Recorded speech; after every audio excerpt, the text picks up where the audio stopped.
Jawaar Mohaammed marii hawaasa Oromoo Edmontanii fi Kaalgaarii waliin taasiseen marii araaraa mootummaa fi waraana bilisummaa Oromoo gidduutti taasifamaa ture kan gufachiise mootummaadha jechuun himate. Obbo Lidatuu Ayyaalaw mootummaan biyyatti akka hin seenne dhoorkee qabeenya koo fudhachuuf qophaa'aa jira jechuun kaaseera. Afrikaa keessatti afaan baay'ina namoota afaanichaa dubbataniin afaan Swahilii, Hausaa fi Arabaatti aansee sadarkaa afuraffaa irratti argamu afaan Oromoo ta'uun ibsame. Kabajamtootaa fi jaalatamtoota keenya nagaa keenya kan kabajaa fi jaalalaa bakka jirtan hundatti isin haa gahu. Oduu fi odeeffannoowwan keenya guyyaa har'aa kanaa fi kanneen birootis qabannee isin dhiyaanneetiin jirra. Hanga xumuraatti nu waliin akka turtan isin affeera. Afrikaa keessatti afaan Oromoo baay'ina namoota afaanicha dubbataniin afaan Swahilii, Hausaa fi Arabaatti aansee sadarkaa afuraffaa irratti argamuun himame. Kun osoo kanaan jiru dhiheenya kana televezyiiniin Itoophiyaa afaan Amaaraa afaan afuraffaa akka ta'etti gabaasee tureera. Seeneffamni sobaa Itoophiyaa keessatti jaarraa hedduuf baratamaa ta'aa kan dhufe eeranii asoosamnii fi seeneffamoonni ragaa hin qabnee fi ragaa sobaa ta'e irratti hundaa'uudhaan akka dhugaatti akka dhihaataa turanii fi dhihaataa jiranis himaniiru. Adeemsi kun hanga har'aatti kan itti fufee ta'uu ibsuun odeeffannoon sobaa buufanni dhaabiyaan biyyaalessaa kana gabaase odeeffannoo sobaati jechuunis himaniiru. Oduu kana guutuu isaa akkuma arganneen kan isin biraan geenyu ta'a. Obaasanjoon dhimmoonni furmaata hin arganne waliigaltee Piriitooriyaa miidhuu hin qaban jechuun hubachiisan. Pirezidaantiin Naayijeeriyaa duraanii fi haala mijeessaa waliigaltee Piriitooriyaa kan ta'an Oluseegun Obaasanjoon dhimmoota furmaata hin arganne adeemsa waliigaltee kanaa miidhuu akka hin qabnee fi hojiirra oolmaa isaa duubatti deebisuu akka hin qabne hubachiisaniiru. Marii gamtaa Afrikaa dhimma waliigaltee kanaa irratti gurraandhala 16/2025 geggeessan irratti haasawa taasisaniin dhimma hidhattoota deebisanii ijaaruu fi naannolee falmisiisaa ta'an dabalatee dhimmoonni furmaata hin argannee fi of eeggannoon ilaalamuu akka qabanii fi adeemsa nagahaa duubatti deebisuu akka hin qabnes dubbataniiru. Marii qaamolee waliigaltichaa mallatteessan lamaanii fi haala mijeessitoonni hirmaatan kanneen irratti raawwii waliigaltichaa madaalameera. Waliigalteen Piriitooriyaa fakkeenya qajeelfama rakkoo Afrikaa furmaata Afrikaa jedhu ta'uu kan dubbatan Obaasanjoon dhaabbileen Afrikaa walitti bu'iinsa furuu fi ardii kana keessatti nagaa fiduu akka danda'an kan agarsiisu ta'uu dubbataniiru. Akka ibsa sagaleen Ameerikaa gabaasetti dura ta'an Komishinii Gamtaa Afrikaa Muusaa Faqii Mahamad mariin kun guutuu Afrikaa keessatti nagaa buusuuf carraaqqii goonu barumsa ta'ee tajaajila jechuun dubbateera. Ministeera dhimma alaa Itoophiyaa fi miseensi jila mootummaa marii Piriitooriyaa irratti hirmaate kan ta'an Geediyoon Ximaatiyoos Itoophiyaan waliigaltee kana guutumatti hojiirra oolchuuf hojjechaa jirti jechuun dubbateera. Dhimmoonni hin xumuramne mariidhaan itti fufuu akka qabanii fi akkaataa seeraatiin furmaata argachuu akka qaban cimsanii dubbataniiru. Akka televezyiiniin Tigraay jedhutti Geediyoon Ximaatiyoos waliigalteen kun qaamolee keessoo fi alaa diigumsa barbaadan irraa eegamu akka qabus akeekkachiisaniiru. Pirezidaantiin bulchiinsa yeroo Tigraay fi mallatteessaan waliigaltichaa kan ta'an Geetaachoo Raddaa qabiyyeen waliigaltichaa hedduun hojii irra hin oolle jechuun dubbateera. Gamtaa Afrikaa fi hawaasni addunyaa dhimma buqqaatotaa fi DDR dabalatee dhimmoota hin ilaallamne jedhe irratti xiyyeeffannaan hojjechuu akka qaban dhaamaniiru. Geetaachoo Raddaan hawaasni addunyaa dhimma hidhannoo hiikkachuu qofa irratti xiyyeeffatee akka jiru kan ibsan yommuu ta'u, loltoonni duraanii deebisanii dhaabuun adeemsa kana irraa adda kan hin baane waan ta'eef irraanfatamuu akka hin qabnes cimsanii dhaammataniiru. Itti dabaluu yeroo ammaa dubartoonnii fi daa'imman hedduun kaampii keessatti rakkachaa jiraachuu himuudhaan buqqaatota gara daangaa heera mootummaa qaama Tigraay ta'etti deebisuun dursa kennamuu akka qabu dubbateera. Dura ta'an adda bilisummaa uummata Tigraay TPLF kan ta'an Dabratsiyoon Gabra Mikaa'el marii kana irratti kan hirmaatan yommuu ta'u, waraanni kun dhaabbachuudhaaf gahee waliigaltichaa guddaa ta'uu ibsuun dhimmoonni hojii irra hin oolle xiyyeeffannoo akka barbaadan akeekkachiisaniiru. Yaaddoowwan kanneen akka daangaa naannichaa heera mootummaatiin mirkanaa'ee deebisuu, humni hidhatee humna ittisaa biyyattiin bakka bu'uu fi buqqaatota gara qe'ee isaaniitti deebi'uu seeraan akka deebi'u waamicha dhiheessaniiru. Dabratsiyoon Gabra Mikaa'el mallatteessitoota waliigaltee kanaaf tarkaanfii ariifataa fi waadaa hin sochoone agarsiisuu akka qaban cimsanii kan dubbatan yommuu ta'u, hojiirra oolmaa mirkaneessuu fi amantaa uumuuf malli hordoffii mirkaneessuu cimaa akka ta'u gochuun yeroo murteessaa kanatti hirmaannaan Afrikaa Yuuniyeenii fi hawaasa idil addunyaa itti fufiinsa qabu barbaachisaa akka ta'u dhaamaniiru. Naannoo Gaambeellaatti dhibee koleeraa mudateen lubbuun namoota 9 guyyaa tokkotti darbuun himame. Naannoo Gaambeellaa godina Nuweer jedhamuu fi aanaalee Akooboo, Waanto'aa, Maakuwee fi Laaree jedhaman keessatti weerarri dhibee koleeraa mudachuun lubbuun namoota 9 darbuu fi namoonni 139 ta'an qabamuu biiroon fayyaa naannichaa beeksise. Hoogganaan biiroo fayyaa naannichaa Dr. Abeel Asaffaa ibsa gaazexeessitootaaf kennaniin dhibeen kun kanaan dura biyya ollaa naannichaa Suudaan Kibbaa keessatti mudachuu isaanii yaadachiisuun yeroo ammaa kana aanaalee naannichaa 4 keessatti mudachuun himeera. Namoota dhibee kanaan qabaman 136 keessaa lubbuun namoota 9 kan darbe yommuu ta'u, namoonni 31 ammoo yaalarra kan jiranii fi namoonni 96 dhibee kanarraa bayyanatanii mana isaaniitti deebi'uu hooggantichi himeera.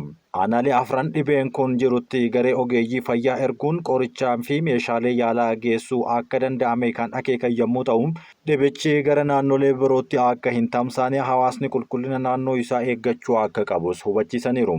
Tibbana naannoo Amaaraa godinaalee 3tti weerarri dhibee koleeraa akka haaraatti ka'uun lubbuun namoota 3 darbuu fi 160 dhukkubsachaan qabamuun kanaan dura gabaafamee turuun himameera.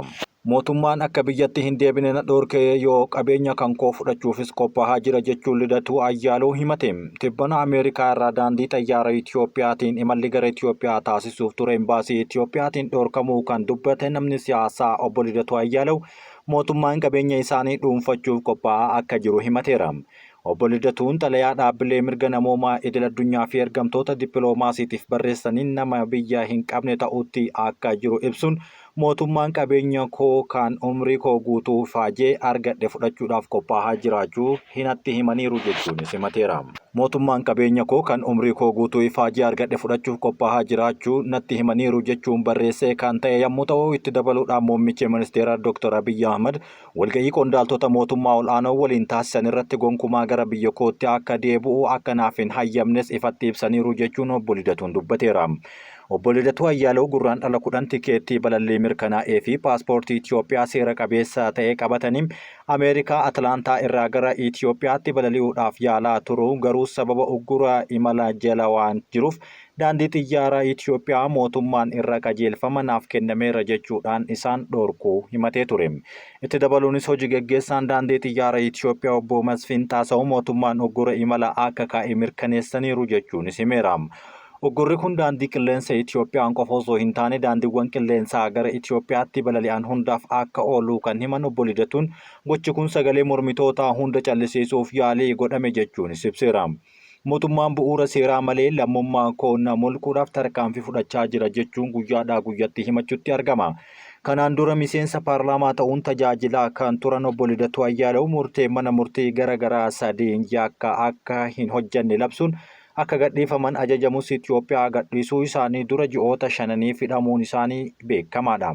Itti dabaluunis dhumarratti deeggarsi dhaabbilee mirga namoomaatiin biyyattii osoo hin deebi'in dura murtii mana murtii biraa booda wal'aansa fayyaatiif biyya alaa akka hin deemne seeraan dhorkamee ture jedhan. Erga biyyaa bahanii booda mootummaan hojii shororkeessummaa irratti bobba'eera jechuun duula maqaa balleessuun kan natti jalqabe jechuun himatuu fi tarkaanfiin paaspoortii koo haquuf yookaan lammummaa koo na dhorkuu yoo jiraatim naaf hin beeksifamne mirgi koos gama abbaa seerummaa kabajuu qaba jechuun barreesseera. Obbo Lidatuun akka jedhetti gochi mootummaa kun fedhii siyaasaa kan irraa kaka'e ta'uu fi isaanii fi namoonni biroo qabsoo karaa nagahaa itti fufuu filannoo biyyaalessaa dhufu irratti akka hin hirmaanneef kan yaadamedha jechuun ibsateera. Seerri kamiyyuu lammummaa fi paaspoortii Itiyoophiyaa seera qabeessa ta'e biyyatti deebi'ee akka hin seenne dhorkuu hin hayyamu jechuun gochoonni kun heera mootummaa Itiyoophiyaa seera idil addunyaa Itiyoophiyaan raggaasiftee fi waliigalteewwan mirga namoomaa garaagaraa Itiyoophiyaan mallatteessite kallattiin kan cabsudha jechuunis obbo Lidatuun dubbateera. Muummeen ministeeraa Dr. Abiy Ahmad itti aantuu UK Anjeelaa Reeyidar waliin mari'atan. Ministeerri muummee Itiyoophiyaa Dr. Abiy Ahmad ministeera muummee itti aantuu UK Anjeelaa Reeyidar waliin mari'ataniiru. Marii isaanii dhimmoota ijoo gamlamee fi damee hedduu irratti marii bu'aa qabeessa taasisuu Dr. Abiy Ahmad gama miidiyaa hawaasummaa isaaniitiin ibsataniiru. Itiyoophiyaa fi UK'n hariiroo cimaa fi seenaa dheeraa kan qaban ta'uu kaasanii daawwannaan ministeera muummee itti aantus biyyattii hariiroo kana daran kan cimsu ta'uu ibsanii fuuldurattis yoo ilaalame tumsa siyaasaa fi dippiloomaasii jiru caalmatti babal'isuun walta'iinsa daldalaa fi diinagdee akka dabalu taasisa jedhan. Jawaar Mohaammed marii hawaasa Oromoo Edmontanii fi Kaalgaarii waliin taasiseen marii araaraa mootummaa fi waraana bilisummaa Oromoo gidduutti taasifamaa ture kan gufachiise mootummaadha jechuun himate. Jawaar Mohaammed hawaasa Oromoo Kaanaadaa magaalota Edmontanii fi Kaalgaarii jiraatan waliin dhimmoota haala yeroo fi adeemsa qabsoo Oromoo irratti marii geggeesseera. Waltajjiiwwan sanbataa fi dilbata Edmontanii fi Kaalgaariitti taasifameen dhimmoota qabsoo fi karaa nagahaa akkasumas hidhannoo hiree Oromiyaa, dhimma Oromummaa, dhimma bulchiinsa paartii biyya bulchaa jiruu fi kanneen biroo irratti haasa'aniiru. Jawaar Mohaammed hawaasni Oromoo diyaaspooraa wantoota bu'uura waloo ta'an qabaachuu qaba jechuudhaan giddugalli walgeettii bakkeewwan barnoota bu'uuraa dhimmoota Oromummaa fi eenyummaa irratti daa'imman barsiisan iddoowwan amantii fi kanneen biroo hawaasni Oromoo diyaaspooraa qabaachuu qaba jechuun kaaseera. Wantoonni kunneen bu'uura waloo Oromummaatti aanee Oromoo walitti kan hidhuudha jedhe. Hawaasni Oromoo Edmontanii fi Kaalgaarii jiraatu dhimmoota garaagaraa irratti Jawaariif gaafii dhiyeesseera. Marii hawaasa Oromoo Edmonton wajjin taasiseen dhimmoota miidhaa uummata Oromoo irra kanaan dura gahaa tures kaasaniiru.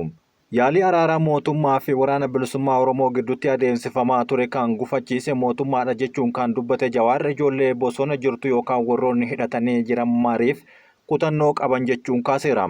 Rakkoo waraanni biyyattii keessatti dhaqqabsiisee mana hunda kan gahee jira.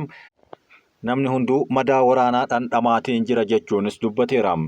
Marii hawaasa Oromoo Kaalgaarii waliin taasiseenis jalqaba lolli Oromiyaa fi naannoo Amaaraa keessatti adeemsifamaa jiru lolli dhaabbachuun hordofee araarri taasifamuu fi deebisanii ijaaruun barbaachisaa akka ta'e kaaseetiin jira. Ambaasaadder Misgaanuu Argaan ambaasaadder Signaapor wajjin mari'atan. Ministeerri Deetaan Ministeera Dhimma Alaa ambaasaadder Misgaanuu Argaan Itoophiyaatti ambaasaadder Signaapor wajjin mari'ataniiru. Itoophiyaan hariiroo siyaasaa, diinagdee fi dameewwan biroo Signaapor waliin qabdu caalmatti cimsuuf murannoo qabaachuu ambaasaadder Misgaanuun eeraniiru. Ambaasaaddarri Signaapor kan ta'an CV Raajaan gama isaaniitiin Itoophiyaa giddugalaa fi teessoo dhaabbilee idil addunyaa hedduu ta'uu ishee hordofee sosochii dippiloomaasii ol'aanaa kan keessummeessitu ta'uu kaasan. Daawwannaan ministeerri muummee Dr. Abiy Ahmed tibba darbee Signaaporitti taasisan Itoophiyaan hariiroo biyyattii waliin qabdu caalmatti cimsuudhaaf murannoo kan mul'isedha jedhaniiru. Ambaasaadder Misgaanuu Argaa fi CV Raajaan marii taasisaniin hariiroo biyyoota lamaanii caalmatti cimsuuf waliigaltee irra gahuu isaanis ibsaniiru. Itoophiyaatti guyyaa dubartoota idil addunyaa sababeeffachuudhaan sosochiin baatii tokkoof turu eegalame. Naannoo Oromiyaatti guyyaa dubartoota idil addunyaa sababeeffachuun sosochiin baatii tokkoof turu eegalamuun himameera. Biiroo dhimma dubartootaa fi daa'imman Oromiyaa guyyaa dubartootaa sababeeffachuudhaan sosochii baatii tokkoof turu eegalchiisuu isaa ifa godhe. Sadarkaa addunyaatti marsaa 114ffaadhaaf sadarkaa biyyaalessaatti ammoo marsaa 47ffaaf kabajamuu sababeeffachuudhaan sosochiin ji'a tokkoof turu eegalamuu hoggantuun biirichaa aadde Maabiraat Baacaan ibsa miidiyaaleedhaaf kennaniin himaniiru. Sosochiin taasifamu torbaniin qoqqoodamuun mata duree fayyadamummaa fi mirga dubartootaa kabachiisuun irratti xiyyeeffachuun kutaalee hawaasaa garaagaraa hirmaachisuudhaan kan gaggeeffamu ta'uu himan.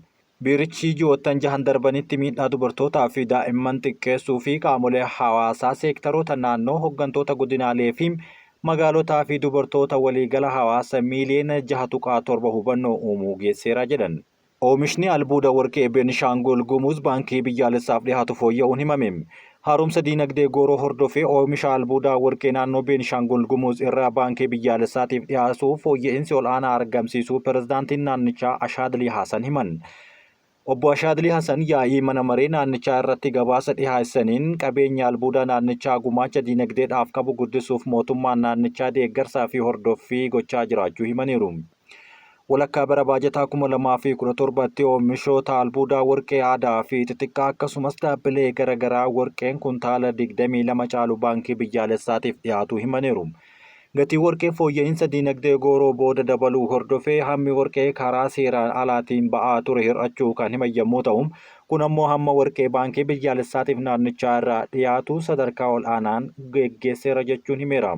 Dabalataan ji'oottan 6 darban keessa dhagaa marbilii meetir kiyuubiin 948 fi dhagaan cilee tooniin 34,000 fi 253 oomishamuu obbo Ashaadlii Hasan dubbataniiru. Dippiloomaatonni Raashaa gita isaanii Ameerikaa waliin Saawud Arabiyaatti mari'achuuf kan jedhu oduu biyya alaatiin qabannedha. Waraanni Yukureenii fi Raashaa gara marii nagahaatti fiduuf dippiloomaatonni Raashaa gita isaanii Ameerikaa waliin Saawud Arabiyaatti mari'achuuf ta'uun gabaafame.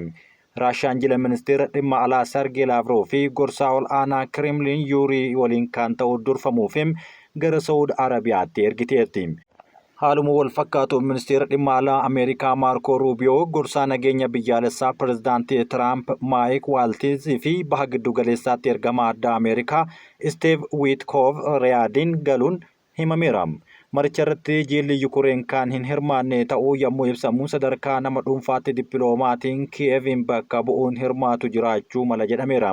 Pirezidaantiin Ameerikaa Doonaald J. Tiraamp waraana Yukureenii fi Raashaa gidduu deebisuudhaaf pirezidaantii Raashaa Vilaadimiir Puutiin waliin bilbilaan mari'achuun isaanii ni yaadatama. Marii jila dippiloomaatota biyyoota lameenii bor ta'amu kun waliigalteen kan xumuramu taanaan pirezidaantiin Ameerikaa Doonaald Tiraamp waraana booda yeroo jalqabaaf wal arguudhaan mari'achuu danda'u jechuun Rooyiters gabaaseera. Kanumaan wal qabatee erga waraanni Yukureen eegalee yoo xiqqaate loltoonni 46,000 jalaa du'uu Yukureen beeksifteerti. Pirezidaantiin Yukureen Volodimiir Zelenskiin erga Raashaan waraana irratti bantee as loltoonni isaanii 46,000 ol jalaa du'uun himameera. Kanneen du'aniin alatti loltoonni gara 390 ol kan ta'an ammoo madaa'uu himaniiru. Xiinxaltoonni waraanaa fi biyyoonni lixaa garuu lakkoofsi loltoota Yukureen du'anii fi madaa'anii kanaa ol akka ta'u himan. Loltoonni du'anii fi madaa'an alatti namoonni yookaan ijoolleen Yukureen 19,500 humnaan Raashaatti geeffamuu himan pirezidaantiin Zelenskiin. Raashaan gama isheetiin loltoota waraanaatti jalaa du'anii fi madaa'an hanga ammaatti hin ibsine. Tikneettisaa UK gama isaatiin giddugaleessa loltoota Raashaa 1,523 guyyaatti akka du'an yookaan akka madaa'an maddeen keessaa argadheera jechuun gabaasee ture. Puutiin Yukureen garuu hanga ammaatti loltoonni Raashaa 35,000 ol kan ta'an du'uu yommuu himan hanga ammaatti lakkoofsi loltoota Raashaa waraana kana keessatti du'anii kanaa ol ta'uu akka danda'us ni himama. Sanada Jibuutii fi Somaalilaand eeruun Tiraampiif dhiyaatuun himame. Doonaald Tiraamp aangoo qabachuu hordofuun bulchiinsi isaanii imaammata hordofuu qaba jedhanii warreen imaammata siyaasaa natusiif beekaa jedhum hordofan wixineen pirojektii bara 2025 jedhu qopheeffataniiru. Aangoo pirezidaantummaa guddisuun warreen siyaasaa kanatu naaf mala jedhu hordofan kan leellisanidha jechuunis dubbateera. Tiraamp yeroo duula filannoo isaaniitti pirojektii bara 2025 irra deddeebiidhaan didan yommuu ta'u sadanni kun yaada fixee tokko leellisuu qaba jedhee qeeqaa ture. Haa ta'u malee warri sanada pirojektii bara 2025 jedhu mallatteessan yookaan barreessan hedduun isaanii bulchiinsa Tiraamp keessatti bakka ijootti kan muudamanidha. Kana malees ajajni pirezidaantii Tiraamp baasan wixinee sanadichaa kan hordofe fakkaata yommuu jedhan mul'anni pirojektii bara 2025 jedhu kun kan Tiraamp waggoota afran dhufan akkamitti biyyattii bulchuu akka danda'an agarsiisu ta'uu kan himanidha. Pirojektii bara 2025 kan wixineen isaa dhaabbata Heritage Foundation jedhamuun kan qophaa'e yommuu ta'u dhaabbata warreen siyaasaa Konzervaatiiv jedhamuun hordofan 100 ol hirmaachiseera. Inistituutichi yeroo jalqabaatiif wixinee imaammata bulchiinsa Rippaabilikaanotaa bara 1981tti qopheesse. Barri kun yeroo Doonaald Reegaan pirezidaantii ta'uun filataman yommuu ta'u pirezidaantummaa isaanii sana booda geggeeffaman irratti sanadoota wal fakkaatu qophaa'ee ture. Bara 2016 Tiraamp jalqaba wayita filannoo injifate sanada kan qopheesse yommuu ta'u kaadhimamaa paartii Rippaabilikaan pirezidaantii ta'uun aangoo yeroo qabatu dhiibbaan dhaabbatichaa cimaa tureera. Inistituutiin wixinee dhiheessee harka 3 keessaa Tiraamp harka 2 bara bulchiinsa isaanii marsaa duraatti hojiirra oolchuu beeksisee ture. Dhaabbatichi bara 2023tti imaammata bara pirezidaantummaa ammaa kanaaf baase ifoomsee garuu xiyyeeffannoo guddaa osoo hin argatin hafeera. Dimokiraatonni pirojektii bara 2025 jedhu kana dhaabuudhaaf garee hundeessuun alatti waa'ee sochii faawundeeshinii odeeffannoo keessoo sassaabuuf bilbila isaanii walitti bilbilaa akka jiranis ni dhagahama. Gareen duula filannoo Kaamalaa Haris yeroo baay'ee waa'ee pirojektii kanaa kan kaasaa turan yommuu ta'u Tiraamp sanada adoolessa bara 2024 booda xiyyeeffannoo itti kennuu dhiisee deema jechuunis kaasaniiru. Pirojektii 2025 wixineessuu qopheessuuf baajanii doolaara Ameerikaa miliyoona 22 baheera. Baajata kana keessatti mala imaammatoonni ittiin hojiirra oolan kan eerame yommuu ta'u fakkeenyaaf bakka hojii mootummaa ijoo muuduuf kuusaa ragaa namoota siyaasaa amanamoo kan ta'an uumuu fi akkasumas sagantaa leenjii hojjettoota haaraaf kennuu kan of keessatti hammatudha. Sanadni kun biyyoota Afrikaa gammoojjii Saharaa gadi 2 Somaalilaandii fi Jibuutii of keessatti kan eeredha. Somaalilaand akka biyyaatti beekamtii kennuudhaan dhiibbaa Ameerikaan Jibuutii keessatti qabdu gadi bu'aa jiru jechuun qolachuuf barbaachisaa akka jedhanis himameera. Barreeffamni fuula 900 qabu keessatti kutaan waa'ee Afrikaa gammoojjii Saharaa gadi fuula 2 gadi ta'uu isaa ardii kanaaf xiyyeeffannoon laatame xiqqaa ta'uu kan akeekudha. Kabajamtootaa fi jaallatamtoota hordoftoota keenya oduu namaaf isiniif qopheessine kan hanga ammaatti dhaggeeffattanidha. Waan waliin turtaniif galatooma.